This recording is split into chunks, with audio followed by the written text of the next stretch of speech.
Stove on பண்ணிவிட்டு அதில் cooker வச்சுக்கோங்க.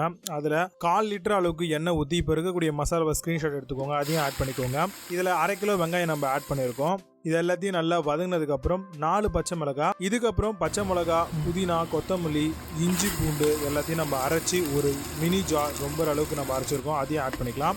அதே மாதிரி ஒரு 350 கிராம் அளவுக்கு ஆட் பண்ணியிருக்கோம். 1 கைப்பிடி அளவுக்கு புதினா, 1 கைப்பிடி அளவுக்கு கொத்தமல்லியை ஆட் பண்ணி நல்லா வதக்கி விடலாம்.